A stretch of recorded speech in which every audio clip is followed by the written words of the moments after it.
ensemble pour les fêtes BAG et Little Louis. Amen.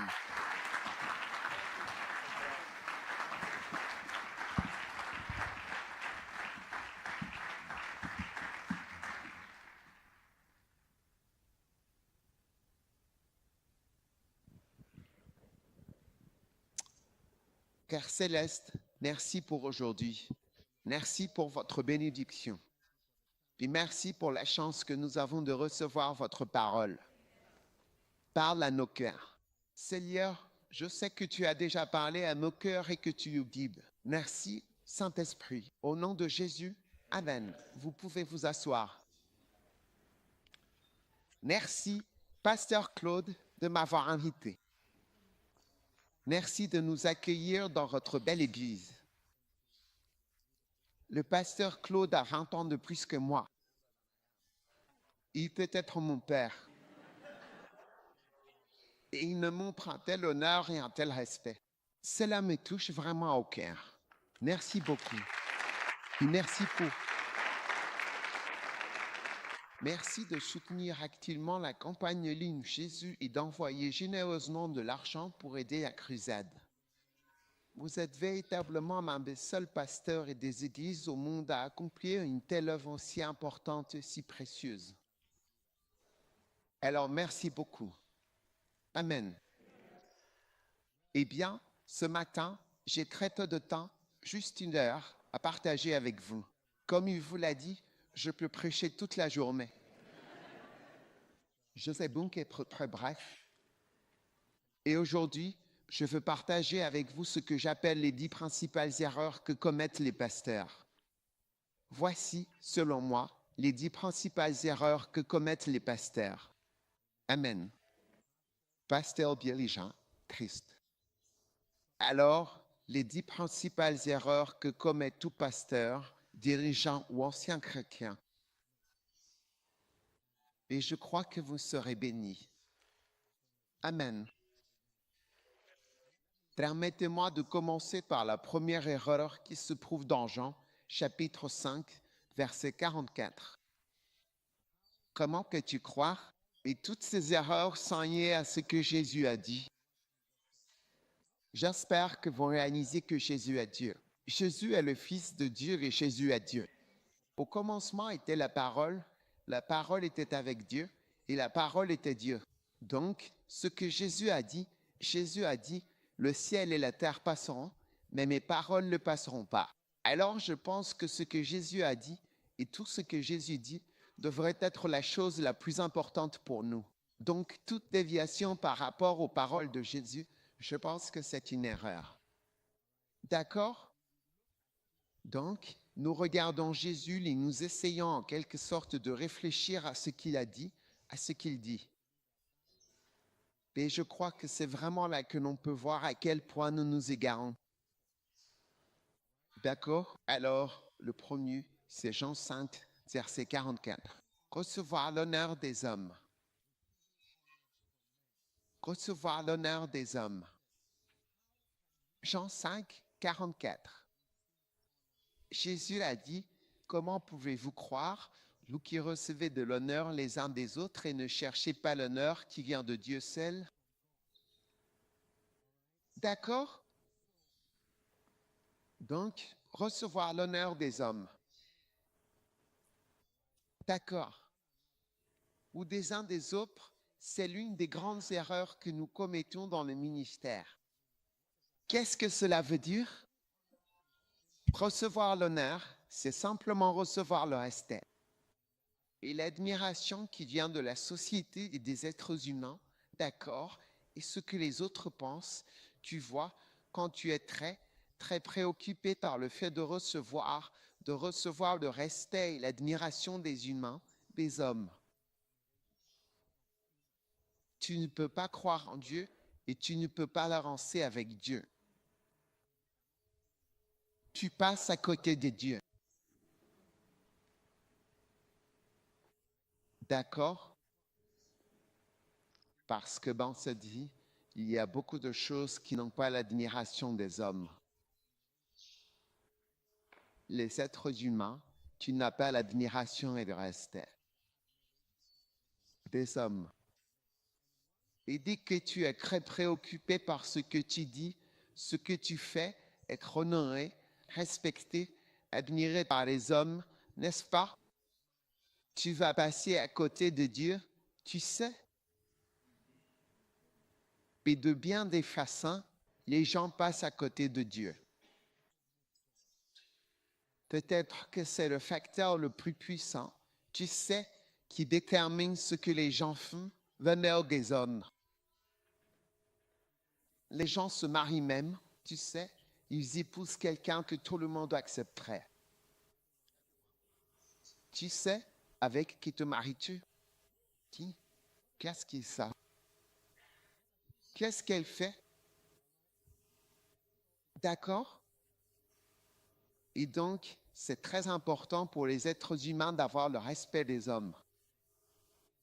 Et cela nous empêche de faire beaucoup de choses pour Dieu. Maintenant, tu n'as peut-être pas envie d'accepter la réalité, mais beaucoup de choses sont plus respectées. Même les compagnies aériennes. Certaines compagnies aériennes sont plus respectées que d'autres. Mais c'est pas vrai, oui. Pour de bonnes raisons, peut-être, mais malgré tout, elles sont plus respectées. Certaines parties du monde sont plus respectées que d'autres parties du monde. Différents groupes de personnes sont plus respectés. Différentes couleurs de peau sont plus respectées que d'autres couleurs. Ces choses sont réelles et existent. Maintenant, si tu fais attention à la vidéo que je viens de te montrer, tu remarques l'absence de route, l'absence d'infrastructure. Tu as vu l'ambulance dont la dame parlait. Oui, tu sais. Même au Ghana, je n'y suis pas allé. Tu sais, on n'y va pas. La dame qui parlait, c'est une actrice en fait. Elle vit à Los Angeles. Tu l'as peut-être déjà vue dans un film. Je te dirai après si ça t'intéresse. Mais nous ne sommes jamais allés dans ces endroits. Je ne suis jamais allé dans ces endroits. Les pasteurs au Ghana ne vont pas dans ces endroits. On n'y va pas. Tu sais, nous vivons en ville. Et en ville, tu sais, ce n'est pas comme en Australie, mais ce n'est pas comme ici non plus. Mais ici, là où les gens ne vont pas, tu vois, les gens n'y vont pas, là où les gens sont négligés, pas respectés. Personne ne veut y aller. C'est comme si ce n'était pas de vrais êtres humains. Tu sais, ce ne sont même pas. Ce sont des fantômes oubliés. C'est comme ça qu'on pense, sans même se rendre compte qu'on pense comme ça. Et c'est comme si, peu importe ce qui se passe là-bas, eh bien, ce n'est pas nous qui l'avons causé. Ce n'est pas notre problème. Mais si tu veux avancer avec Dieu, une âme reste une âme. Il peut être charpentier, il peut être avocat, il peut être vétérinaire, il peut être un homme noir, il peut être un homme blanc, il peut être loin, il peut être dans un trou quelque part. Mais une âme est une âme et elle est précieuse aux yeux de Dieu. Où que soit cette âme, elle est précieuse pour Dieu. Jésus-Christ est venu mourir sur une croix pour les âmes. La Bible dit que Jésus est venu chercher, sauver ce qui était perdu. Maintenant, si l'Église s'intéressait vraiment aux âmes, l'Église irait là où se trouvent les âmes. La plupart des âmes ne se trouvent pas dans les endroits respectables. C'est la réalité. La majeure partie du champ de la moisson n'est pas remplie. Vous savez, c'est comme si on se préoccupait, vous voyez, du respect. Alors, où es-tu allé? Prêcher, vous savez, et je peux prêcher partout, mais j'ai décidé de prêcher là où je crois que Dieu veut que je sois. C'est inhabituel pour moi d'être ici. C'est à cause de la relation que je suis ici. C'est inhabituel pour moi d'être. Je n'ai pas besoin d'être ici, vous savez, et je veux faire ce que Dieu veut que je fasse. Vous voyez, et qu'il y ait un bel endroit ou quelque chose d'agréable là-bas, ce qui compte, c'est ce que Dieu veut. C'est ça qui est important. Ce sont les âmes. Vous savez, Et où Dieu veut-il que je sois? Que veux-tu que je fasse? C'est ça qui est important. Et c'est ça qui devrait être important pour nous. Et plus on limite nos vies à ce qui est respectable, moins on fait pour Dieu.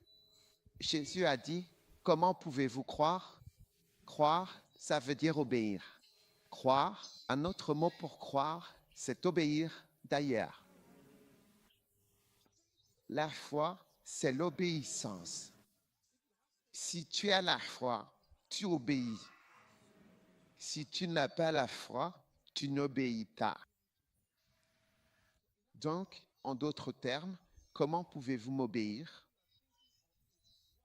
quand tout ce à quoi vous pensez, c'est ce que les gens pensent, à quel point c'est respectable et admirable?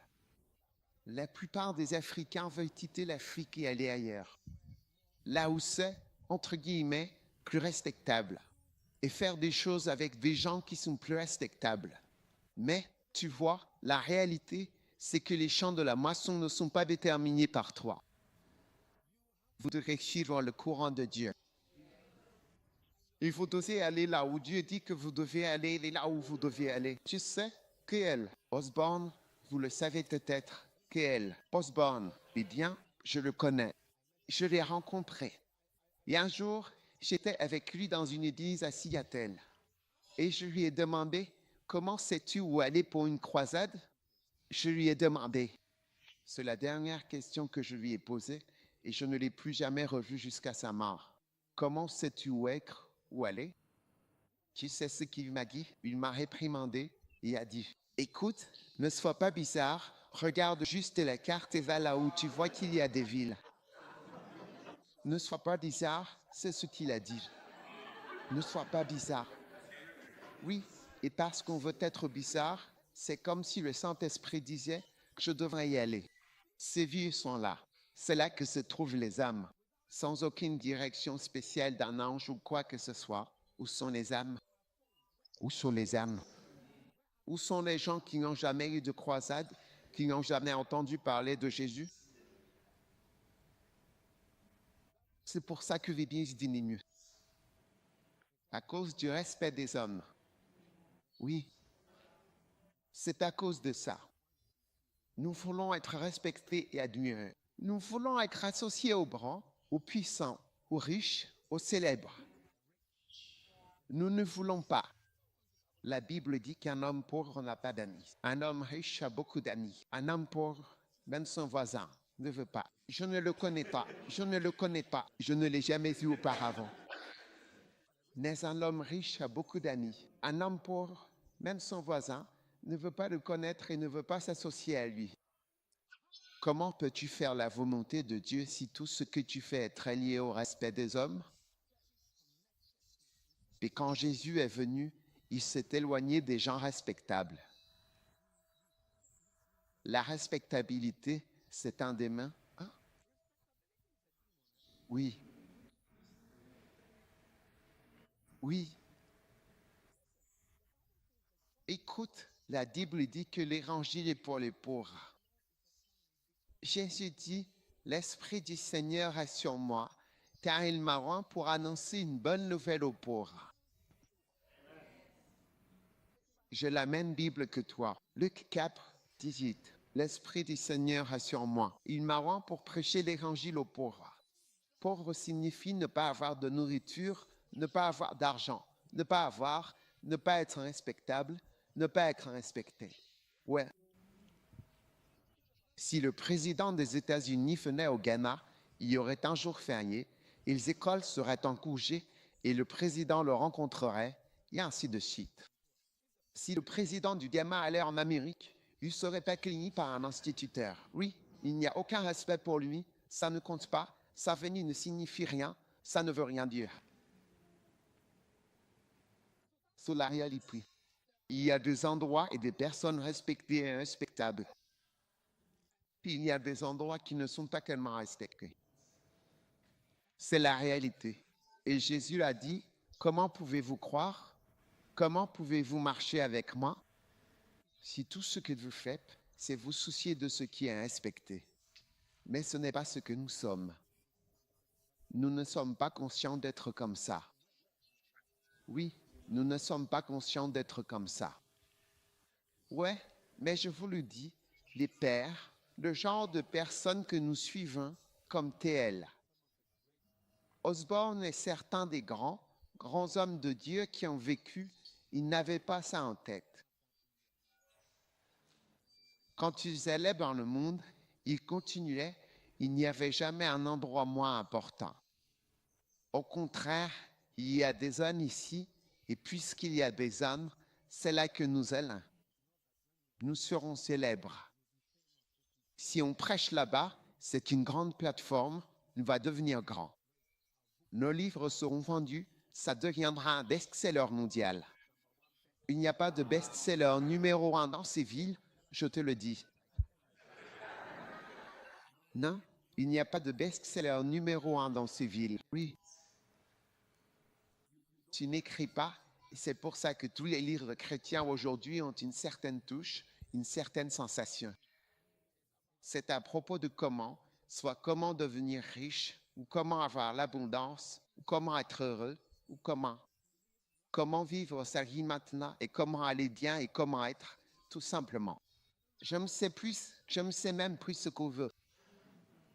On a mis la Bible de côté et on s'est fié à ce que pensent les gens, et c'est une grosse erreur. C'est ça qui a séché l'église. C'est pour ça que les églises ne sont plus pleines. C'est pour ça qu'il y a de moins en moins de jeunes à l'église. Oui, mettons du basket à l'église, installons une piscine, jouons au cricket, jouons au golf, faisons des jeux, jouons au Monopoly à l'église, jouons au ping-pong pour attirer les jeunes. Mais ce n'est pas ça qui attire les jeunes. C'est la puissance de Dieu qui peut sauver un jeune. Jésus et son sang peuvent agir et sauver un jeune et changer sa vie. J'ai commencé à suivre Jésus quand j'avais 16 ans. J'ai été avec lui et je ne suis jamais retourné dans le monde et je n'ai jamais regretté d'être avec Jésus. Non, non, non, non. Je n'ai pas trouvé Jésus dans ma quarantaine ou ma cinquantaine. Je l'ai découvert à l'adolescence et je l'ai suivi jusqu'au bout, toute ma vie. Alors il est temps pour nous de ne pas, vous savez, parce qu'on ne veut même pas d'amis qui viennent de certains endroits. Oui. Alors, il vient d'où?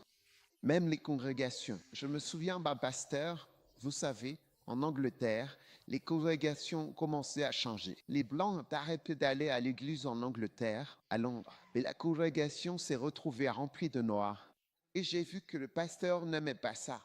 Oui, il n'aimait pas ça parce qu'au départ, c'était une église entièrement blanche. Et la congrégation est littéralement devenue noire sous nos yeux.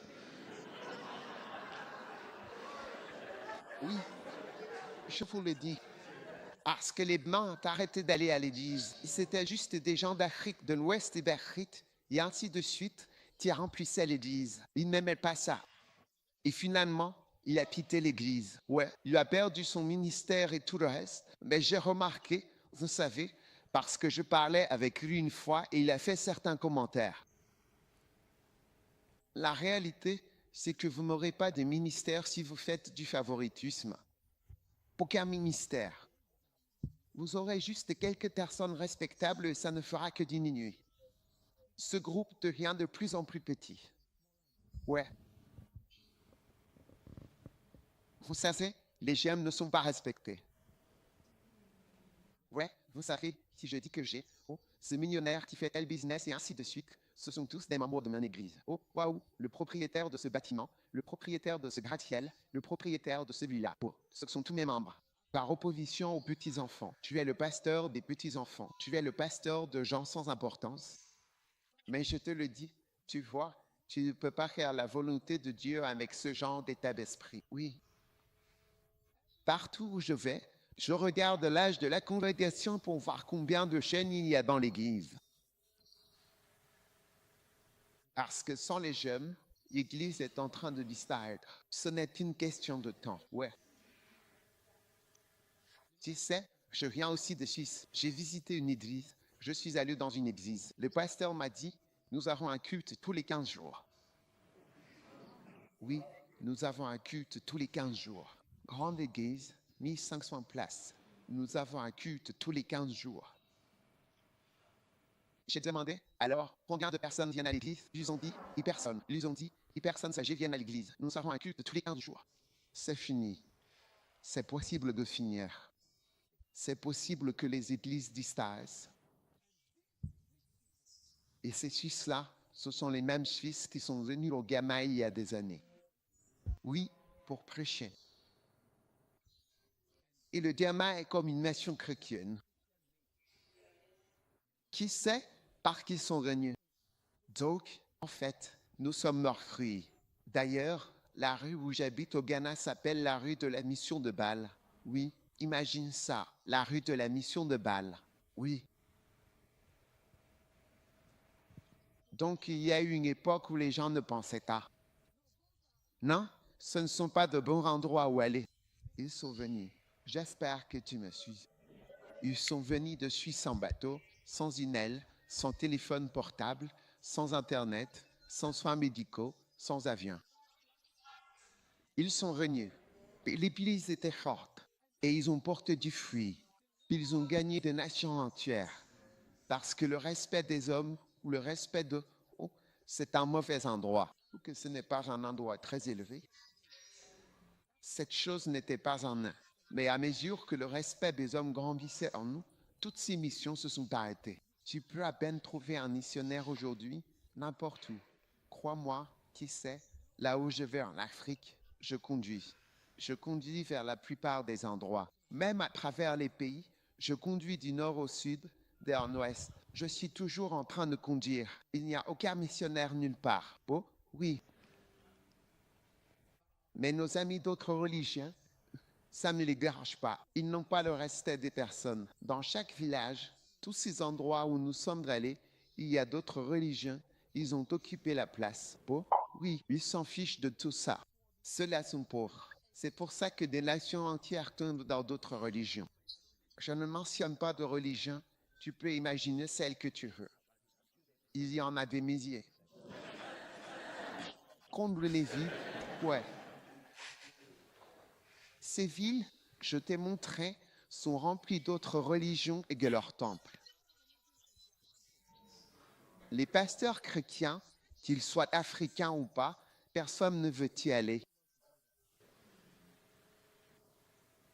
Ils ne veulent pas se rester. Ils viennent, construisent un petit truc là-bas qui peut accueillir 100 personnes, même si c'est vide. Et ils sont là. Et ils ont occupé des nations.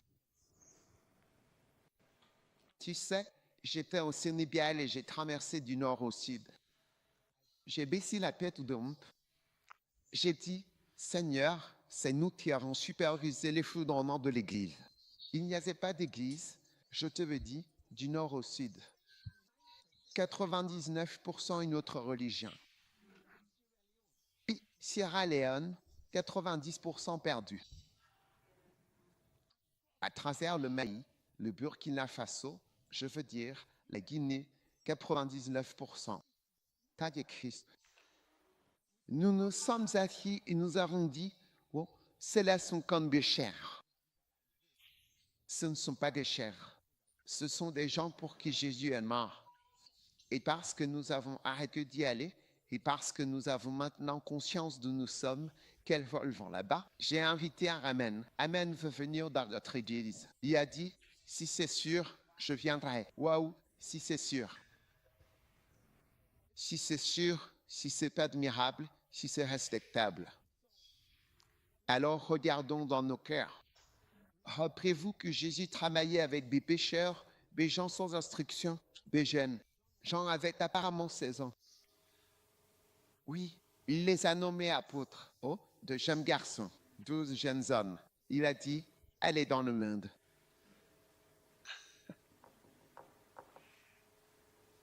Et je pense que si tu étais debout à côté de Jésus, tu lui aurais demandé, Jésus, tu es sérieux?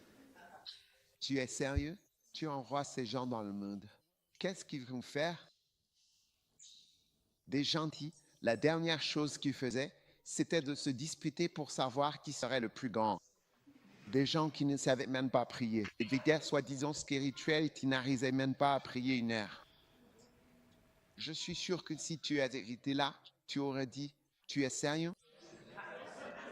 Tu veux dire que ces gars-là vont aller dans le monde pour le conquérir? Soyons sérieux. Ainsi, l'acception des personnes n'était pas chez Jésus. Et c'est pourquoi les pharisiens et les sadducéens ne pouvaient pas le supporter. Mais aujourd'hui, tu es délivré du respect des hommes, de l'honneur des hommes. Calmez-vous. Amen. Voilà, c'est la première erreur. C'est assez gros pour nous envoyer chez nous. Numéro 2. La deuxième erreur est de choisir de porter peu de fruits. Amen. Choisir de porter peu de fruits. Jean chapitre 15. Puis le verset numéro 8. Mon Père est glorifié de ce que vous portez beaucoup de fruits, et vous serez ainsi mes véritables disciples. Amen. Break time égale 0.5 S. Maintenant, je me souviens de l'endroit où j'allais prier il y a des années. J'étais en Angleterre. Et je me souviens d'une rue dans laquelle je marchais de long en large en priant quand j'étais au lycée. Et je me souviens d'une prière que j'ai faite. Et cette prière m'a accompagné. Et je me souviens quand j'ai visité à nouveau cette ville. Je me souviens de la prière et je me souviens de l'endroit où j'étais quand je marchais de long en large dans cette rue. Et tu sais quelle était cette prière? J'étais lycéen à l'époque. Et j'ai prié, Seigneur, rends-moi fécond. Fécond. J'ai simplement prié, Seigneur, rends-moi fécond. Tu sais, l'une des choses principales que Dieu attend de nous, c'est du fruit, la fécondité. Tu sais, il n'y a pas de fin à cela. Il n'y a pas de limite aux fruits que tu peux porter si tu acceptes de porter du fruit. Il n'y aura jamais de fin. Ne pense jamais qu'il y a une fin. Et je vais te montrer Proverbe chapitre 4, si tu veux bien, tourne les pages avec moi. Proverbe chapitre 4, et nous allons lire le verset 18.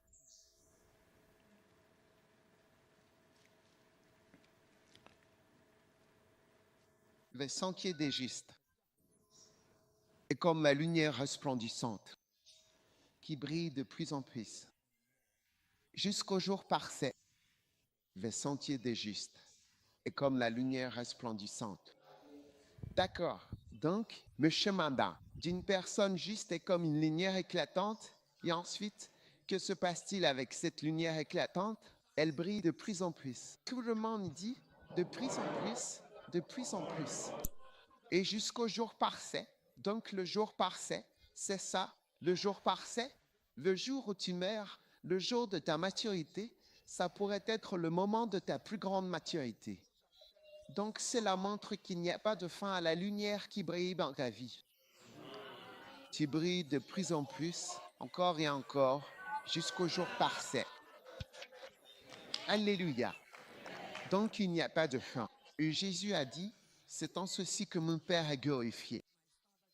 C'est cela qui apporte de la gloire à Dieu. Que vous portiez beaucoup de fruits, pas seulement du fruit, beaucoup. Maintenant, je remarque que la plupart des dirigeants, puis se sont en quelque sorte fixés une limite imaginaire à leurs fruits. Par exemple, disons, si tu prends cette église, beaucoup de gens pensent que la limite des fruits, ce sont les 4 murs de l'église. C'est tout. Mais tu vois, souvent, Dieu a plus pour toi que ce que tu t'es fixé dans ta tête. Tu sais, il y a de nombreuses années, j'avais la vision d'avoir 100 membres dans une église. Ça, c'était mon objectif lorsque j'ai commencé. J'ai dit, Seigneur, si tu me donnes 100 membres, je suis prêt à mourir.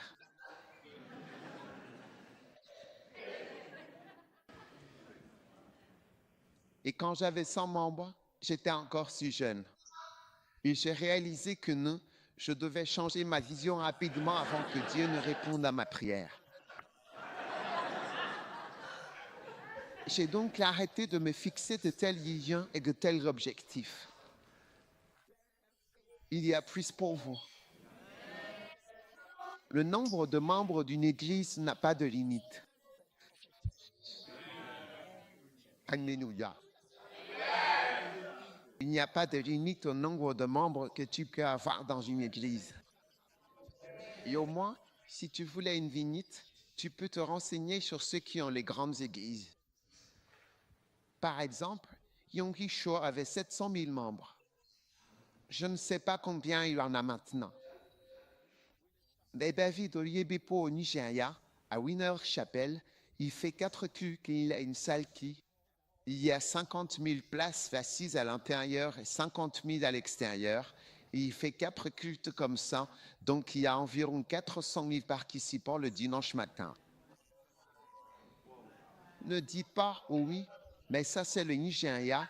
Ne commence pas avec ce respect humain. Quand tu fais ça, tu annules la prédication. Je prêche, d'accord? Ne renvoie pas la balle. La plupart des églises au Nigeria sont petites. Tu ne le sais peut-être pas. J'ai une église là-bas. La plupart des églises sont petites. Il y avait une église juste à côté de son portail qui était là depuis des années. Et maintenant, il y a ce nombre de membres. C'est réel, c'est la réalité. Bref, il n'y a pas de limite au nombre de membres d'une église. Et puis, il n'y a pas de limite au nombre d'églises que tu peux avoir à partir d'un seul ministère. Ouais. Nous avons plus de 3000 églises. Et je ne parle pas d'églises d'importées ou de franchises de personnes dans le ministère et qui prennent maintenant. Je parle de membres qui ont grandi, formés et à qui on dit, toi, va, commence une église. Toi, va, commence une église partout dans le monde. Ce ne sont pas des franchises. Ce n'est pas comme McDonald's ou KFC. Non, non, non. C'est comme de vraies personnes qui ont grandi grâce aux saluts et qui sont formés. Et grandissez dans l'église, sortez et fondez des églises. Puis nous sommes tous connectés, mais c'est toujours la même famille. Il n'y a pas de fin. Il n'y a pas de fin à la taille de la croisade que vous pouvez mener. Oui, c'est pourquoi dans notre croisade, nous cherchons toujours à attirer plus de gens, plus d'âmes. Nous faisons tout notre possible pour prêcher à plus de personnes. La plupart des pasteurs, ils se contentent de ce qu'ils ont. Mais, tu vois, ton objectif n'est pas d'être simplement à l'aise financièrement. Si mon but était d'avoir une voiture, une maison et de l'argent, alors j'ai atteint mon objectif depuis longtemps. J'ai une maison depuis des années et une voiture depuis des années. Et ma voiture a la climatisation, de la musique, tout. Vitres électriques, j'ai tout ça. Si c'était ça mon objectif, je l'ai déjà atteint. Ça ne pourra jamais être mon but. Jésus a dit, c'est en ceci que votre Père est glorifié, que vous portiez beaucoup de fruits. Et l'une des plus grandes erreurs de la plupart des ministres, je vous le dis, c'est qu'ils ont choisi et décidé d'arrêter de porter du fruit ou d'arrêter d'augmenter le fruit qu'ils ont. Oui, mais tu vois, si tu t'assois pour réfléchir, comment puis-je faire plus? Accomplir plus pour Dieu, gagner plus d'âmes, affermir plus de personnes, saigner davantage? Comment puis-je bâtir plus d'églises? Tu ne seras pas satisfait de ce que tu as. Et tu te compares probablement à un très mauvais standard. Oui, c'est pour ça que tu es content de toi. Tu regardes autour de toi et tu te dis, on n'est pas mal. Tu n'es pas mal parce que tu ne voyages pas. Quand tu voyageras, tu verras des choses plus grandes et plus élevées. Oui, quand tu voyages ailleurs, tu verras ce que Dieu est en train de faire. Ouais, ne soyez pas satisfaits de vous-même ici. Regardez, ouvrez les yeux et voyez ce que Dieu fait. Et tu verras qu'il y a plus à accomplir. On ne peut pas se contenter du peu qu'on a. C'est une grosse erreur parce que ta vision détermine ce que tu fais. Ta vision te fait travailler. Ta vision te réveille. Ta vision te pousse à prier. Ta vision te pousse à chemin. Ta vision te pousse à bouger. Ta vision te pousse à étudier. Ta vision te pousse à avancer, à sortir, à aller de l'avant. Tu sais, une personne qui m'a beaucoup marqué, c'est Kenneth Agent. C'est comme un père pour moi dans le ministère. Je lui rends hommage et je lui rendrai toujours hommage. S'il était encore en vie, j'irais tout le temps à Tufsa, tu vois. Et quand je pense à lui, je me dis qu'il avait 63 ans quand je l'ai rencontré. 63 ans. Et il prêchait encore, tu sais, il exerçait toujours son ministère. S'il s'était écarté de son sujet et de ce qu'il faisait à l'âge de 40 ou 50 ans et avait commencé à prêcher, certaines des absurdités qu'on entend aujourd'hui dans les églises, où tu te demandes si c'est une université ou une église. Tu te demandes si c'est une banque. Tu te demandes qu'est-ce qu'on prêche? De quoi parle-t-on? Qu'est-ce qu'on raconte? À 63 ans, il ne m'avait pas encore rencontré et je suis l'un de ses fruits majeurs. Je suis l'un des fruits les plus importants. C'était, qui sait, je vais te dire ce qui s'est passé. En 1988, j'étais en dernière année de médecine et je suis allé travailler dans un hôpital en dehors de la ville. Un peu comme Roquentin, qui est différente de Sydney. Donc j'étais dans cette ville et j'y suis resté un mois, seul dans la chambre. Je faisais mon travail de médecin, je finissais, je rentrais, je faisais le travail, je rentrais. Un soir, je priais et j'ai mis une cassette de Kenneth Agent. Combien d'entre vous connaissent Kenneth Agent? J'espère qu'il n'est pas mal vu ici parmi vous. Je ne sais pas ce que vous en pensez, mais pour moi, c'est quelqu'un de bien. Je me fiche de ce que vous pensez. Et il y avait sa cassette Varagien et je priais. Alors je me suis mis à genoux et je priais simplement et j'ai mis la cassette parce que, tu sais, ce n'est pas facile de prier en silence. Donc j'ai toujours quelque chose qui joue, de la musique, une prédication. C'est en fond sonore, donc c'était en marche. C'était en marche et il y avait l'autoreverse. À l'époque, on utilisait des cassettes, donc il y avait l'autoreverse. Naham m'avait prêté son petit magnétophone. Donc ça commence, ça finit, puis ça repart toute la nuit et j'étais à genoux et je me suis endormi. Ce qui arrive à la plupart d'entre nous quand on prie, à beaucoup d'entre nous. Mais je me suis réveillé vers 2 heures du matin. Et Kenneth Agent prêchait toujours sur la cassette. Et soudain, quelque chose a jailli de la cassette et est entré dans mon ventre. Et puis j'ai entendu une voix qui disait, à partir d'aujourd'hui, tu peux enseigner. Oui, c'était en 1988. C'est ça, à partir d'aujourd'hui, tu peux enseigner. J'avais 25 ans. Oui, à partir d'aujourd'hui, tu peux enseigner. Et il m'a dit, je vais te le prouver. Et tu sais, ça fait de nombreuses années et me voilà, presque 30 millions de livres publiés. Ça fait beaucoup de livres dans différentes langues, d'enseignement et d'église. J'avais une petite église dans une salle de classe, c'est tout. J'étais étudiant, tu sais, alors la puissance de Dieu est venue sur moi. Et je me dis, cet homme, s'il avait balayé sa prédication, s'il avait commencé à prêcher sur les finances, ou je ne sais quoi d'autre que les gens prêchent, je ne serais pas là. Je n'aurais pas été béni par son ministère. C'est pourquoi j'essaie de vous expliquer qu'il n'y a pas de limite aux fruits que vous pouvez porter. Et il se peut que vous portiez un grand fruit à la fin de votre ministère. Il se peut que vous portiez un grand fruit à un moment donné. Vous ne savez pas la vie de qui vous allez toucher. Vous ne savez pas ce qui va se passer. Ayez dans votre cœur, dans votre esprit, que le chemin des justes, des droits, est comme la lumière du matin qui devient de plus en plus brillante.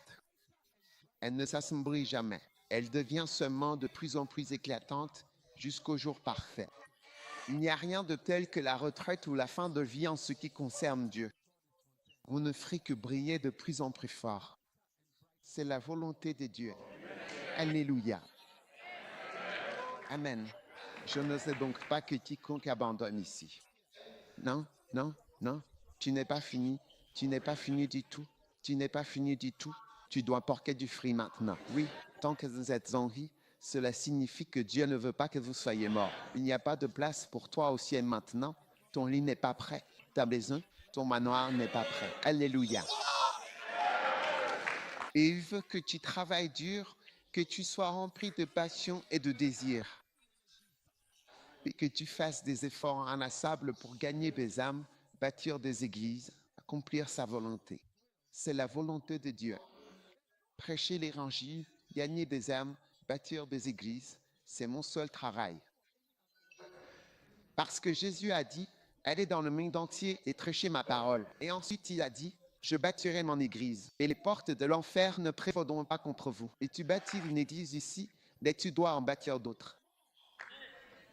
Maintenant, Jésus a vraiment dit, vous serez des fidèles témoins à Jérusalem, et aussi en Judée, et même en Samarie, et jusqu'aux confins et aux extrémités les plus lointaines de la terre entière. Si je ne vous vois pas en Samarie, je vais soupçonner que vous n'avez pas le Saint-Esprit. Oui, je le répète. Jésus a dit, vous recevrez une puissance après que le Saint-Esprit soit venu sur vous. Et que va-t-il se passer? Tu vas devenir plus riche, tu vas gagner beaucoup d'argent et vos investissements vont arriver à maturité et les choses vont s'améliorer pour toi. Mais c'est pas vrai, désolé. Tu vas recevoir une puissance après que le Saint-Esprit soit venu sur toi. Et tu vas construire beaucoup de maisons. Et tu vas devenir plus fort financièrement. Je veux dire, tu vas prêter et tu n'auras pas besoin d'emprunter. Tristesse. Est-ce que c'est ce que dit ta Bible? Tu n'as pas ça dans ta Bible, mais il semble que c'est ce que l'Église a dans la leur. Tu vas avoir le Saint-Esprit, tu recevras une puissance après que l'Esprit soit venu sur toi. Alors je te verrai à Jérusalem, en Judée, en Samarie et jusqu'aux extrémités de la terre. C'est le seul signe que le Saint-Esprit est sur toi. Si je ne te vois pas, si je ne vois pas l'Église bouger, si je ne te vois pas aller de Jérusalem à la Judée, je soupçonne fortement que le Saint-Esprit n'est pas dans l'Église et c'est pour ça que c'est facile. C'est facile de voir que le Saint-Esprit a quitté l'Église. L'Esprit qui est dans l'Église n'est pas le Saint-Esprit. Dans beaucoup d'Églises, c'est l'Esprit du monde. N'aimez pas le monde, ni rien de ce qui est dans le monde. La convoitise des yeux, la convoitise de la chair et l'orgueil de la vie. Voilà ce qui a rempli l'Église. Oh, oui, tu sais, un jour j'ai vu une église remplie, tu vois, comme ça, et le Saint-Esprit m'a parlé. Il m'a dit, ce n'est pas mon esprit qui est ici, c'est l'esprit du monde. Ce n'est pas mon esprit. Ne te trompe pas toi-même. La plupart des chrétiens n'ont pas de discernement. Ouais, quand Jésus a dit à Pierre, Satan, à l'air de moi, c'est parce qu'il avait dit discernement, savoir ça. Les paroles qui venaient de Jésus, de Pierre, des paroles de sécurité, des paroles de sûreté, des paroles qui défendaient Jésus et disaient qu'il ne mourra pas, tu n'iras pas à la croix. Jésus le regarda et dit, écoute, tu es Satan, fermez-la. Aujourd'hui, la plupart des pasteurs ne savent pas quand Satan parle. Quand Satan parle, ils disent, oh, j'aime ce message. Amen. Je le répète, la plupart des pasteurs ne savent pas quand Satan parle. Quand Satan parla et dit, tu n'iras pas à la croix, Jésus dit, arrière de moi, Satan. Aujourd'hui, on aurait dit, ah, j'adore. Il se serait levé devant et aurait dit, Amen. C'est un message puissant. Ouais, ouf. Ouais, j'adore ça. Je le prêche, tir précis.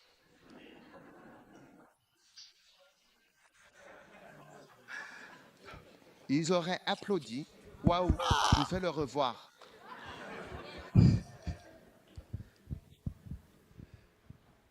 Alors portons du fruit, car c'est la volonté du Seigneur. Amen. Dis à quelqu'un, demande-lui, est-ce que tu choisis de porter peu de fruits? Est-ce que tu choisis de porter peu de fruits? Et maintenant, numéro 3, et ne t'inquiète pas, je ne vais pas faire les 10. C'est pas un livre, les 10 plus grandes erreurs. Oui, tu peux l'avoir, les 10 plus grandes erreurs. Ça me dépasse. La troisième erreur est de minimiser l'importance du sacrifice. Minimiser l'importance du sacrifice. J'ai un livre intitulé Perdre, souffrir, se sacrifier et mourir. Rec Time égale 0.5S. Amen. C'est ça ici. Perdre, souffrir, se sacrifier et mourir. Amen. Prends ta croix et suis-moi. Ce sont les paroles de Jésus. Amen. Si quelqu'un vient à moi, qu'il renonce à lui-même et qu'il me suive. Aujourd'hui, de nombreuses églises ont rejeté la croix. Vous avez aussi des croix. La plupart des églises n'ont plus de croix. Mais la croix est le symbole de l'Église et de Jésus. Amen. Étage un chrétien 1.18 dit, car la prédication de la croix est une folie pour ceux qui périssent. Mais pour nous qui sommes véritablement sauvés, elle est la puissance infinie de Dieu, une force divine et éternelle. C'est la puissance. Maintenant, si tu veux la puissance, tu as besoin de la croix. Oui. La puissance entre dans une église quand la croix est prêchée et magnifiée. La puissance entre dans l'église. C'est un petit élément qui change tout. D'accord. Donc, la puissance de changer le monde. La puissance de prêcher. La puissance de servir. La puissance de délivrer. La puissance vient quand on croit en la croix. Et c'est cette puissance que l'Église avait. Et je dis avait, parce que beaucoup d'églises n'en ont plus aujourd'hui. La puissance d'aller en Afrique. Demandez-vous, j'ai rencontré un pasteur au Zimbabwe qui s'appelle Tom Duchel. Certains d'entre vous le connaissent peut-être. Vous savez, il y a le plus grand bâtiment d'église et probablement la plus grande église au Zimbabwe. Et il a dit qu'il a regardé la carte, Dieu m'a touché et lui a dit, va en Afrique. Il a regardé la carte et fit un rêve, la route d'Égypte. Il a regardé sur la carte pour voir où c'était et il l'a trouvé. Et il est parti. C'est tout. C'est un type de christianisme qui revient à l'église. Puis-je avoir un amen? Amen. Amen. Et il est parti.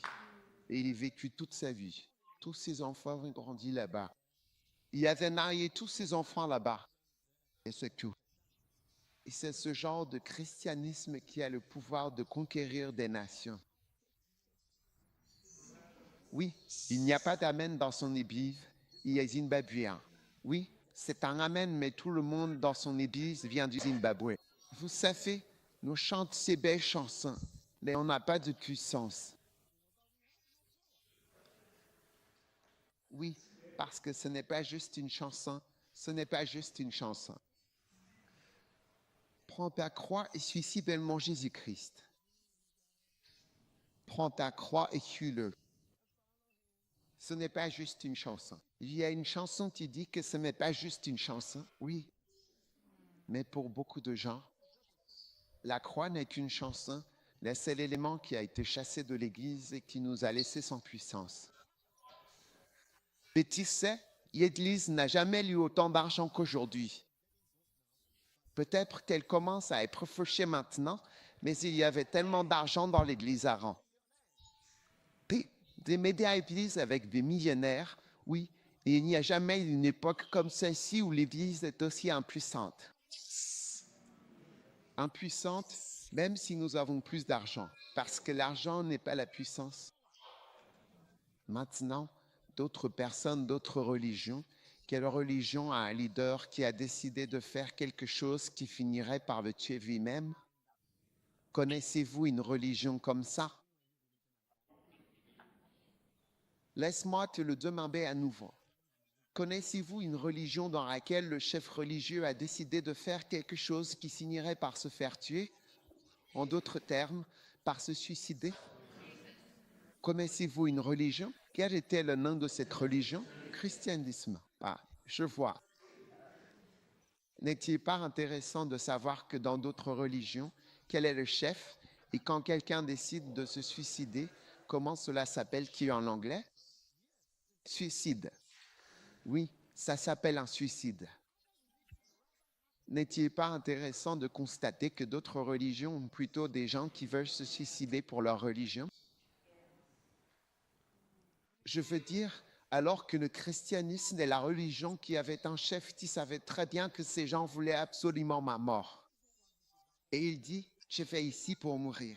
Je mourrai de leur main demain. C'est notre religion. Oui, c'est notre religion. Il arrive à faire.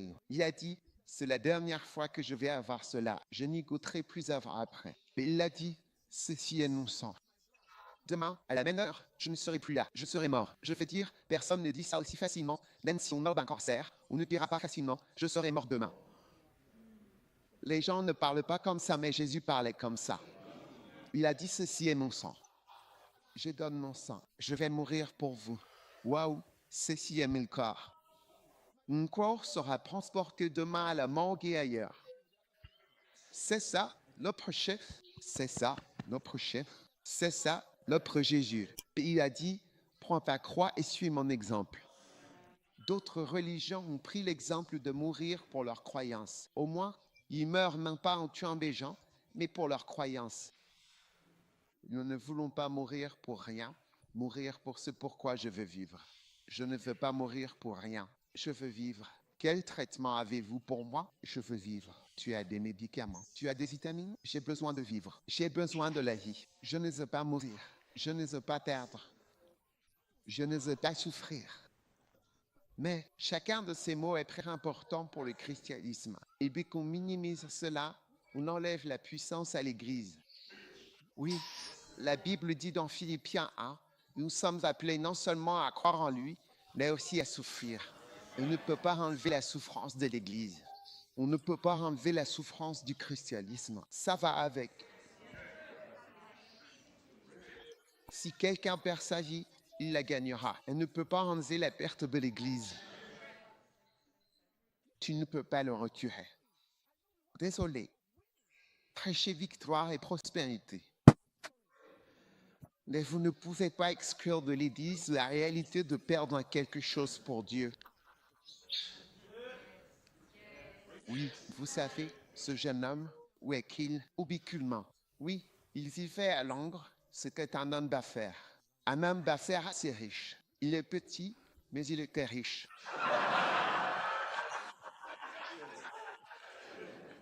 Je le savais, parce qu'il avait l'habitude de me bénir. Vous savez, il disait, oh, Bishop, je veux vous bénir. Et il me faisait de belles offrandes. C'était un homme d'affaires riche à Londres. Il voulait servir le Seigneur. Je vous ai envoyé comme missionnaire depuis le Royaume-Uni. Waouh, mais il avait peur. Vous savez, donc il était quoi? Oufraïen. Il était mort de cœur. Oui. Alors je l'ai envoyé en Afrique du Sud, après lui avoir demandé d'y aller. Quand je suis venu à Londres, je ne le voyais plus. Il avait disparu. Je ne pouvais plus lui demander. Mais quand il s'est remis, un jour je suis allé en Malaisie et il est venu avec moi. Et il a dit, j'ai posé ma main sur son épaule et je lui ai dit, écoute, Ubi, tu vas devoir perdre. Qu'est-ce que je t'ai dit? Tu dois perdre quelque chose. Parce que c'est exactement ce que je ne voulais pas. Parce que je voyais bien que partir en mission signifiait la fin de mon entreprise, de ma vie à Londres, et je ne le voulais pas du tout. Mais l'évêque a dit, tu dois perdre quelque chose. C'était une conférence des assemblées de Dieu comme celle-ci. La première fois que nous nous sommes rencontrés, Richard Dodge, je les ai comme prêchés. Tu as prêché sur le sacrifice. C'était effrayant.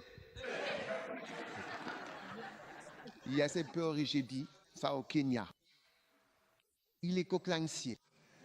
Aujourd'hui, au Kenya, il y a des églises. Il construit aujourd'hui la 4e grande et impressionnante cathédrale au Kenya.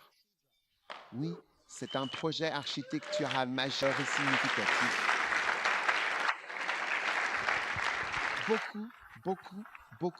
Beaucoup d'âmes sauvées. Il a dû perdre quelque chose. Il a dû perdre quelque chose. Et sans perdre, tu peux admirer le message. Tu peux applaudir. Tu peux dire, waouh. Tu peux dire, waouh. Tu peux dire, ou tu peux dire, ah. Mais sans sacrifice, il n'y aura pas de puissance. Il n'y aura pas de puissance. C'est l'élément manquant dans l'église. Oui. Merci. Et cet élément, c'est ce qui a asséché le ministère. Il a fait rétrécir le ministère et les églises deviennent plus petites. Nous ne sommes pas prêts à nous lever pour quoi que ce soit, ni à payer le prix pour quoi que ce soit. Nous lisons les versets dans la Bible et nous disons, waouh, ça a l'air fantastique, mais ce n'est pas pour moi. Pas pour moi. Power. Dieu t'appelle. Tu sais, un jour, j'ai rendu visite à ma femme. Elle n'était pas encore ma femme à l'époque, mais elle logeait chez quelqu'un. Et puis, quand je suis entré dans la maison, un énorme chien comme ça, aussi grand que ça. Tu peux imaginer un chien comme ça, aussi gros que ça. J'ai vu le chien arriver derrière elle. Alors je me suis enfui en courant par la porte. Et elle m'a appelé. Elle a dit, non, n'aie pas peur. Il n'y a rien à craindre. Ce n'est rien. Alors je suis revenu lentement par la porte et puis elle m'a expliqué et j'ai découvert que le chien avait été castré. C'est pour ça qu'il était si grand, tu vois. Et il était très doux, docile et il voulait juste jouer. Il ne sait rien. Il avait l'air très endormi, très fatigué, tu vois, sans énergie, tu vois. Et souvent, je pense à l'église comme ça. C'est comme quand tu enlèves le sacrifice, c'est comme si tu enlevais les couilles de l'église. Oui, elle devient grande, docile, endormie, incapable d'agir, et elle n'aboie pas, ne peut pas aboyer, ne peut pas mordre. Elle ne peut pas se défendre, ne peut pas attaquer, ne peut rien faire. Juste venir. Parce que tu as enlevé la puissance. Oui, tu as enlevé la puissance de l'église. Donc, tu as enlevé les éléments. La prédication de la croix, c'est la puissance. C'est là qu'il y a de la puissance. Quand les gens meurent pour ce en quoi ils croient. Quand ils abandonnent quelque chose. Quand ils donnent leur argent, ils donnent leur vie. Et quand je parle de sacrifice, je ne parle pas d'argent. Non, les gens sont là. Alors comment tu appelles ça? L'argent, ce n'est pas mon cas. Tu sais, j'ai grandi dans un endroit où j'ai compris que ce n'est pas une question d'argent, c'est une question de toi. Tu comprends? Quand Dieu m'a appelé, j'ai dit, Seigneur, merci de m'avoir appelé. Je vais te donner beaucoup d'argent pour faire ton œuvre. Mais moi-même, je suis médecin. Et le Seigneur a dit, non, je n'ai pas besoin de ton argent, j'ai besoin de toi. Je ne veux pas ton argent, je te veux, toi. Alors, pendant que je réfléchissais à tout ça, j'ai rencontré un homme à Londres et cet homme avait travaillé dans une usine et il m'a montré son doigt. Quand il agitait sa main, il n'avait que 4 doigts. Celui-ci avait pépé coupé, mais il était très heureux parce qu'il avait perdu son pouce dans une usine. Et je lui ai demandé, pourquoi es-tu si heureux sans ton pouce? Il m'a dit, j'ai reçu beaucoup d'argent pour mon pouce. J'ai eu beaucoup d'argent pour mon pouce. Ouais. Donc, il y avait des milliers de livres. Des milliers de livres. Il était vraiment content à propos de son pouce. Il était riche. Ouais. Alors, ça m'a fait réfléchir et j'ai commencé à calculer. J'ai un pouce. Ça coûte genre 20 000, 25 000 livres. vient avec 2 pouces et un autre doigt, chaque doigt. Et ils veulent un bras, deux bras, une jambe, un orteil et tout le corps. Ça faisait des millions. Et j'ai réalisé que toi, la personne, tu es très cher et précieux. Et donc, quand Dieu dit « je te veux », je ne veux pas ton argent. Je te veux, toi, c'est toi la personne que je veux. Je veux ton intelligence. Et le cerveau, alors, combien pour le cerveau si tu as eu tout ça pour le pouce? Donc Dieu veut ton esprit, il veut ton énergie, il veut ta vie, il veut ton intelligence, il veut tes idées, il veut tes efforts, il veut ton temps. Qui sait quelle différence ça a fait dans le monde quand les Blancs se sont donnés à l'Évangile? Je te le dis, ils ont donné leur idée, leur énergie, leur veille, leur engagement, leur concentration, leur prière, tout à l'Évangile. L'Évangile était différent, l'Église était différente. Quand ils se sont retirés, tout a changé. Tout est différent. Demain, j'ai dit, demande-nous à cet Évangile glorieux. Sans réserve, c'est reparti. Relevons-nous et prenons la croix de Jésus-Christ et allons jusqu'aux extrémités de la terre. Et obéissons à ce que nous lisons et ne changeons pas ce que nous lisons. Alléluia. Puis-je avoir un amen de quelqu'un?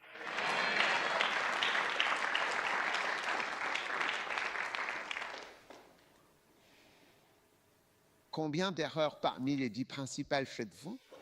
Seulement 3. Wow. Numéro 4, minimiser l'importance de l'humilité. Humilité. Matthieu 18, verset 3.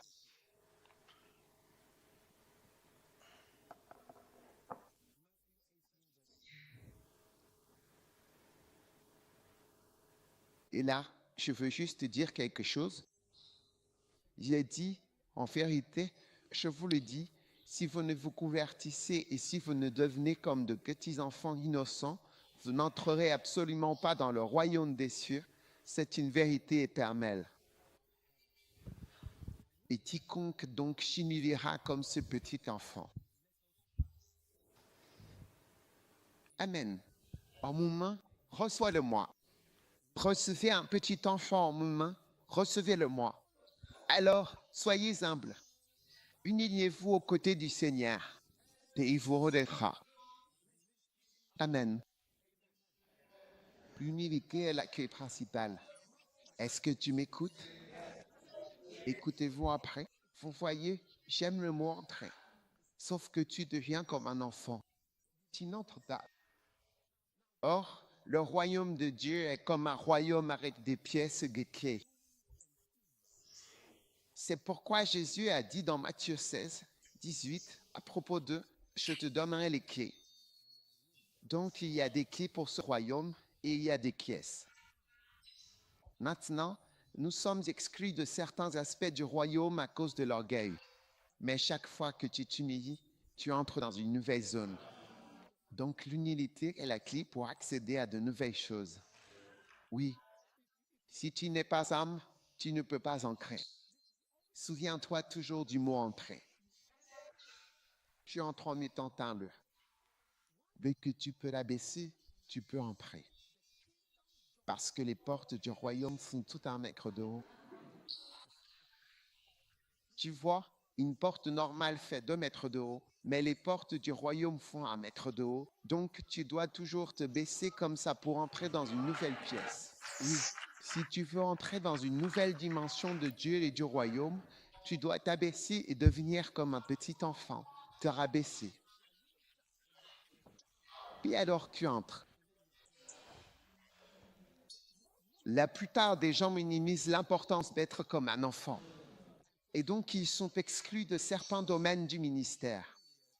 Maintenant, si tu veux entrer dans le domaine de la création d'églises, fonder de nouvelles églises, tu dois être âme, sinon tu n'apprendras pas ce que cela implique. Parce qu'il y a beaucoup de choses à prendre en compte. Ce n'est pas aussi simple que ça à ma l'air. Si tu veux entrer dans le domaine de la croissance de l'église, la croissance de l'église demande de l'humilité. Tu dois apprendre. Tu sais, Ce pasteur dont je te parlais, qui a cette grande église au Nigeria, tu sais, 400 000 personnes qui assistent. Tu sais, je l'écoutais prêcher l'autre jour et il disait qu'il admire tellement Yonggi Cho. Il a dit qu'il avait acheté le livre de Yonggi Cho sur la croissance cellulaire, le système de cellules ou quelque chose comme ça. Et il a appelé tous ses pasteurs. Tu sais, c'est quelqu'un qui a déjà des milliers de fidèles. Et tu vois, ils n'avaient pas d'exemplaires. Alors ils ont juste photocopié le livre et l'ont distribué à tous les pasteurs en disant « Chacun va étudier ce livre pendant 2 semaines et on se retrouve pour voir ce qui nous manque. » Je me demandais, c'est comme qu'une église immense étudie pour voir ce qui lui manque. Il a dit « Voyons ce que nous avons laissé de côté. » Tu vois, à moins de t'humilier et de devenir comme un enfant, tu restes en dehors du nouveau domaine du ministère. Tu n'entreras jamais dans rien de nouveau. Tu resteras toujours là où tu penses être, là où tu crois tout savoir. Tu restes simplement là. Mais pour entrer dans de nouvelles choses dans le royaume, il faut s'abaisser comme ça. Tu pourrais même devoir te rouler par terre comme un serpent pour pouvoir entrer. Oh, oui. Tu pourrais t'humilier. Tu pourrais devoir assister à des conférences. Tu pourrais devoir écouter quelqu'un d'autre ou lire un livre, ou même en photocopier un, et étudier un livre. Oui. Mais si tu as l'orgueil que nous avons tous en grande quantité, tu regardes juste et tu dis, oh, je n'ai pas besoin de ça. Oh, ça, ce n'est pas vraiment important. Oh, ça, c'est un truc d'Africain. Tu sais, ce n'est pas réaliste, solo pas pratique. Oh, c'est comme ça que tu appelles ça. Tu sais, c'est un jeune homme. Il est ceci, il est cela, tu vois, il est plein n'importe quoi. Et tu continues juste à rejeter et à dénigrer les choses. Mais si tu t'unies, tu entres dans chaque nouveau domaine. Quand j'ai voulu commencer à expérimenter la guérison dans mon ministère, j'ai dû m'humilier. J'ai dû m'humilier et tout réapprendre. Parce que dans mon ministère, je ne priais jamais pour les malades. Je n'avais jamais eu de guérison. Et j'ai dû m'humilier. Et tu sais, j'ai dit au Seigneur, je veux apprendre de Catherine Kuhlman. Parce que Catherine Kuhlman est, pour moi, la meilleure et la plus grande ministre de guérison. Je veux dire, parce que je suis médecin. Et j'avais un livre écrit par un médecin. Je ne sais pas si tu connais ce livre. Écrit par un médecin qui a examiné ce guérison. Et le livre compte, je crois, 10 ou 12 chapitres, et chaque chapitre raconte un des miracles. Et il apporte la perspective médicale sur le miracle. Il montre les radios, les scanners, tout est dans le livre. Incroyable. Donc, c'était ma référence. Mais ensuite, j'ai senti que le Seigneur me disait dans mon clair, tu ne peux pas suivre Catherine Kuhlman, suis bénigne. Je dis, bénigne, je ne comprends pas bénigne quand il prêche, parce que bénigne n'utilise pas le Nouveau Testament.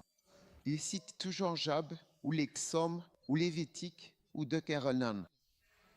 Alors j'ai dit, Seigneur, je ne comprends pas quand il prêche. Mais le Seigneur m'a dit, suis-le et apprends à prier pour les malades. J'avais l'habitude de mettre cassettes, vidéos, et de les écouter sans comprendre. Je ne comprends pas, mais je sens que le Seigneur me dit, apprends de cette personne. Et j'ai écouté ces cassettes pendant des années sans comprendre, parce que je ne comprenais pas ce qu'il disait. Je ne plaisante pas, je suis sérieux. Je ne comprenais pas son message. Je n'arrivais pas à comprendre de quoi il prêchait. Jusqu'au jour où, un jour, j'étais allongé dans mon bureau et soudain, j'ai commencé à comprendre de quoi il parlait.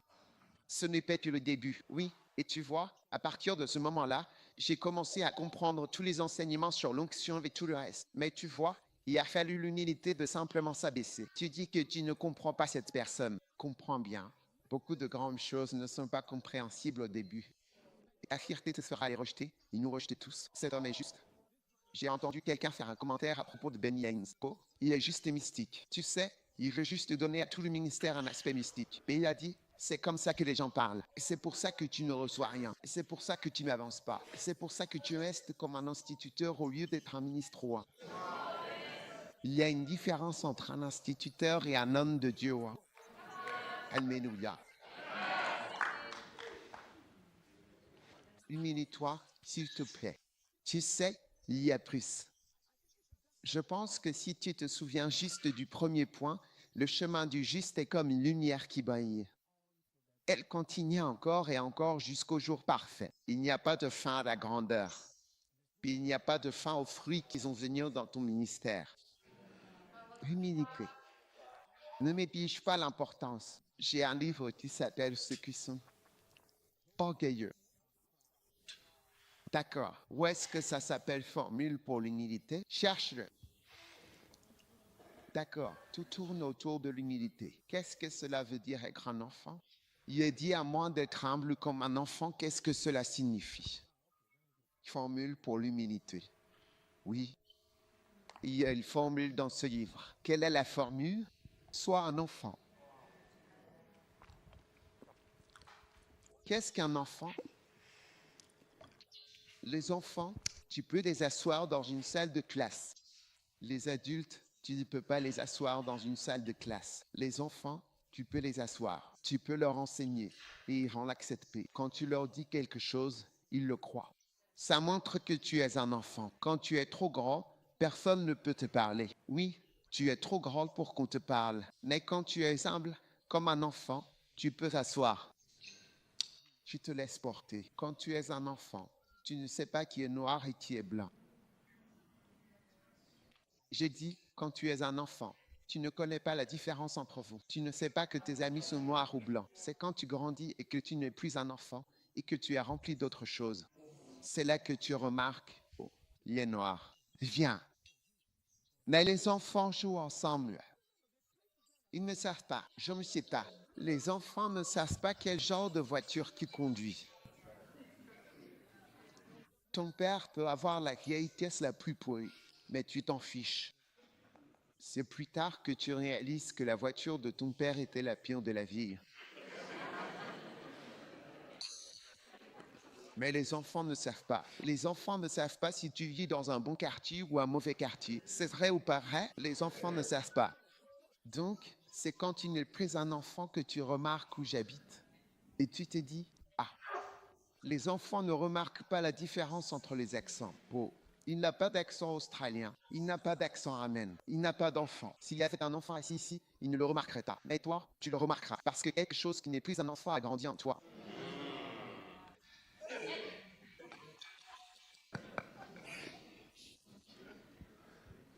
C'est pour ça que j'appelle ça une formule pour l'humilité, si tu veux bien lire le livre. Il suffit juste de penser à tout ce qu'un enfant serait, et à tout ce qu'est un enfant.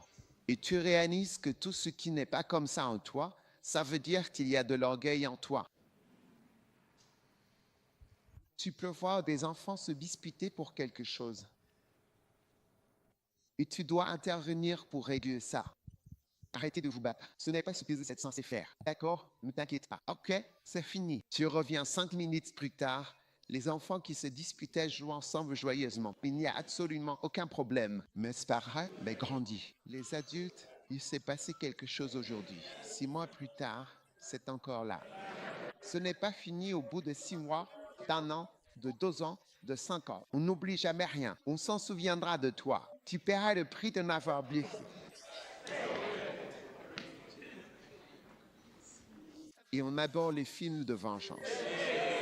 Parce qu'on imagine dans notre cœur quelqu'un ou quelque chose à venger. Alors, l'humilité, posons-nous la question, suis-je humble?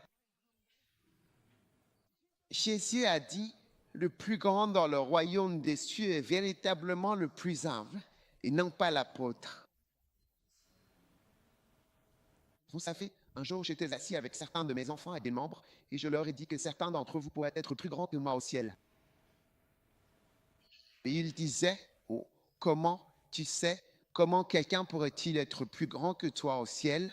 J'ai dit, non, la grandeur dans le royaume ne dépend pas du travail que tu fais. C'est une question d'humilité. À quel point tu es humble, c'est cela qui te rendra grand. Et je veux dire que c'est une marque d'humilité pour votre pasteur de m'inviter à venir dans cette église. Oui, c'est vrai, parce que, premièrement, je pourrais être son fils. C'est vrai. Et deuxièmement, qui suis-je pour qu'il m'invite à venir ici? Donc l'humilité est quelque chose de très important. Elle te permet d'entrer et c'est ce qui te rend grand aux yeux de Dieu, pas aux yeux de l'homme. Aux yeux de l'homme, c'est si vous avez une plus grande maison, une plus grande voiture ou plus d'argent ou si vous venez de quelque part. Mais aux yeux de Dieu, qu'est-ce qui vous rend grand? Il dit, le plus grand du royaume est comme cet enfant ici. C'est la meilleure personne. Je te vois devenir grand dans le royaume. Alléluia. Ouais. Combien de personnes sont bénies par les 10 erreurs les plus courantes? Ouais. Maintenant, je veux vous donner la dernière erreur d'aujourd'hui. Et la dernière erreur est d'être lent dans le ministère. Être lent dans le ministère. Amen. Le reste, tu dois le trouver toi-même. Maintenant, l'ultime. Jésus a dit dans l'évangile de Jean, chapitre 7, verset 6, « Mon temps n'est pas encore venu, mais votre temps est toujours prêt et disponible. » Mon heure n'est pas encore venue, mais ton heure est toujours prête. Maintenant, la vitesse est nécessaire à cause du temps. D'accord? Personne ne connaît l'heure. Amen. Dans Luc 34, j'aime un passage très intéressant. Dans Luc 24, verset 25. Remarquez-le, s'il vous plaît, s'il vous plaît. Notez Luc 24, 25. C'est notre dernier petit point important et significatif pour aujourd'hui. Il dit que tous les individus sont des imbéciles et des êtres particulièrement lents, très lents, et même incroyablement lents de cœur à croire véritablement et pleinement avec une foi sincère et profonde. Lents de cœur à croire tout ce que les prophètes ont dit. Vous savez, quand vous êtes lent, c'est très dangereux dans le royaume. Dans notre royaume, il faut de la rapidité. Le pasteur Claude a 76 années. Vous pouvez lui demander s'il se sent vieux. Puis il se sent vieux. Il vous dira qu'il se sent aussi jeune qu'il l'a toujours été. Parce qu'il ressent à l'âge. En fait, votre esprit et votre cœur croient plus que jamais à toutes les choses auxquelles vous avez toujours cru. C'est comme ça. On remarque juste quelques changements physiquement, mais dans votre cœur. Vous savez, je ne pense pas croire moi. Je crois encore plus. Ce en quoi je crois, j'y pense encore plus. Je veux servir Dieu encore plus à l'âge que j'ai. Plus que jamais auparavant. Vous savez, donc on ne remarque pas qu'on vieillit, mais c'est le cas. Et Jésus a dit, mon temps n'est pas encore venu, mais votre temps, c'est maintenant. Donc il y a 3 temps. Il y a le temps, il y a mon temps, il y a ton temps. Maintenant, personne ne sait quand il va mourir. Donc si tu dois mourir cette année, l'année prochaine, Dieu nous en garde, peu importe quand, ça veut dire qu'il te reste, disons, 24 mois à vivre. Mais quelqu'un d'autre peut avoir encore 10 ans à vivre. Donc pour toi, le temps, c'est 10 ans de plus. Pour quelqu'un d'autre, le temps, c'est 2 mois. Pour quelqu'un, le temps, c'est 12 mois. Donc chacun a un temps différent. Oui. Job 7 et Job 14 nous disent clairement que le temps de l'homme sur cette terre est fixé et déterminé. Dieu t'a donné un temps déterminé. Donc la vie passe. Et Dieu s'attend à ce que tu cours. Tu dois avancer rapidement. Ouais. Le temps est écoulé. Le pasteur Claude a 76 ans. Il a fait ce travail pendant des années. C'est comme si tu franchis la ligne. Tu n'arrives pas à y croire. Tu n'arrives pas à y croire. C'est parti. Le temps est terminé. C'est fini. C'est incroyable. Qui sait? Il y a tellement de choses à faire. Qui sait? Tellement d'âmes à gagner. Tellement d'endroits où aller. Tellement de choses que nous devons faire pour Jésus. Et c'est notre seule vie. Tu sais. Alors tu ne peux pas te permettre d'être lent et de prendre ton temps. Il faut courir virtuellement dans le ministère. Alléluia. Jésus a dit, la nuit vient où personne ne peut travailler. La nuit arrive. Je prêchais un jour et j'ai dit à quelqu'un, peut-être que tu as encore 8 ans. Je donnais juste un exemple. Mais il meurt 8 ans plus tard. Il est mort exactement 8 ans plus tard parce que c'était une prophétie. Il est mort. Cela signifiait qu'au moment où je parlais, il avait 8 ans. C'était une période pendant laquelle il avait 8 ans. Je ne sais pas combien de temps vous avez, mais tout le monde dans le ministère a une date et une heure. Et quand ce moment arrive, rien ne peut le prolonger. Non? Et donc, si vous voulez faire quelque chose pour Dieu, vous devez le faire maintenant. J'avais 25 ans lorsque je suis devenu pasteur. Cela signifie donc que je suis pasteur depuis plus de 30 ans. Et qu'est-ce que ça veut dire? Si j'avais décidé de me lancer dans le ministère à 40 ans, une fois que j'aurais fini ceci, fini cela, assuré ma sécurité, obtenu ceci, obtenu cela, je ne serais pas ici aujourd'hui. Mais nous ne serions pas là où nous en sommes dans le ministère. Alors, il est temps pour vous de vous lever avec énergie et rapidité, de faire des choses et de regarder ce qui se passe en Australie. Les changements en Australie, est-ce qu'ils arrivent lentement ou est-ce qu'ils arrivent vite, très vite? Le monde change tellement vite, il change énormément. Si quelqu'un mourait maintenant et ressuscitait dans 10 ans, il pourrait se demander dans quel pays il se trouve. Ce sont des nations qui croyaient en Dieu, des nations qui allaient à l'église, qui servaient le Seigneur. Le pourcentage de personnes qui vont à l'église est tellement faible aujourd'hui.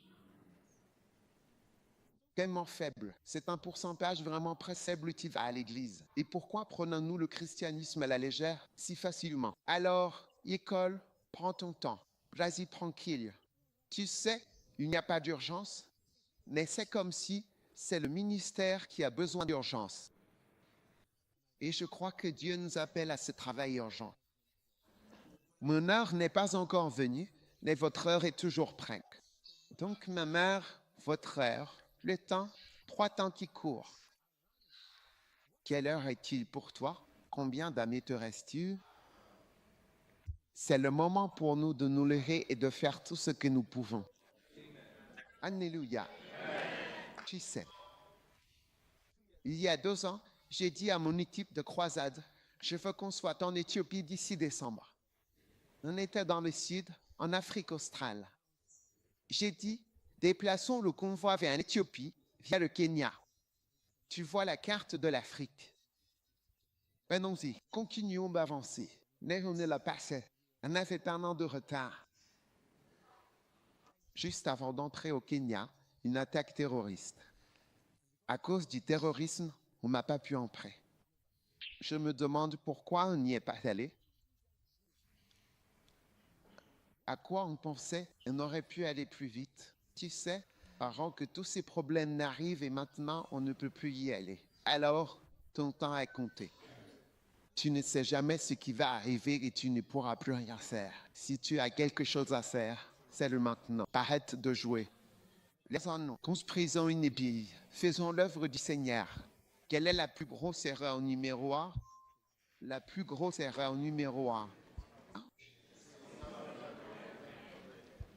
Recevoir l'honneur des hommes. Numéro 2, choisir de porter peu de fruits. La 3e plus grosse erreur, minimiser l'importance du sacrifice. Erreur numéro 4, minimiser l'importance de l'humilité. Amen. Tu te souviens de ça? L'humilité, devenir comme un enfant. N'est-ce pas vrai? Et le prochain, c'est quoi? C'est quoi?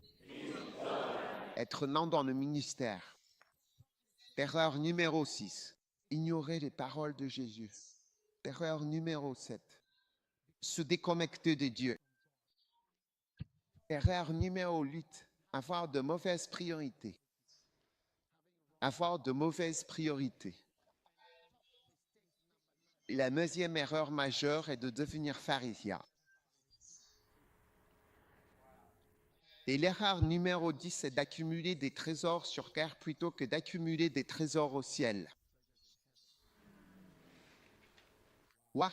As-tu eu les 10? Je le répète. Quelle est l'erreur numéro 6? Ignorer les paroles de Jésus. Erreur numéro 7. Se déconnecter de Dieu. Tu connais Jean Bazem? Jean Bazel et ses là, c'était le truc énorme qu'il faisait. L'une des choses qu'ils disaient à l'époque, c'est qu'ils étaient tellement absorbés par leur construction, leurs bâtiments et leurs affaires, qu'ils ne voulaient pas attendre Dieu. Et ça, c'est l'une des erreurs. Ne pas attendre Dieu. Nous devons attendre le Seigneur. Nous devons attendre le Seigneur. Nous devons attendre le Seigneur. Apprenons bien nos leçons dans son temps. Il nous dira où aller, quoi faire et quoi dire. Nous devons attendre le Seigneur. Nous devons attendre le Seigneur. Apprenons bien nos leçons. En ce temps, il vous dira où aller, quoi faire et quoi dire. Amen. Être déconnecté de Dieu. Et quelle est la prochaine erreur majeure? Avoir de mauvaises priorités. Oui, Jésus d'abord, Dieu d'abord, pas toi en premier. Lui le premier, cherchez d'abord le royaume de Dieu et sa justice. Et toutes les autres choses pour lesquelles nous nous battons nous seront données. Alléluia. Et la neuvième plus grande erreur, devenir un pharisien. Mon Dieu, vous pouvez le découvrir par vous-même. Et la 10e plus grande erreur, amasser des trésors sur la terre au lieu d'amasser des trésors dans le ciel. Vous savez, aujourd'hui, la plupart des messages portent sur la façon d'accumuler plus de trésors sur terre, comment gagner votre premier million, comment avoir l'abondance, dit-il pour devenir millionnaire. Directement à l'opposé des enseignements de Jésus, qui a dit « N'amassez pas de trésors sur la terre ». Et nous enseignons comment accumuler davantage de trésors sur terre, ce qui n'est rare. Et c'est pourquoi nous avons si peu de trésors. Ouais, parce que nous faisons le contraire de Jésus-Christ. Amen. Pas bien, rien.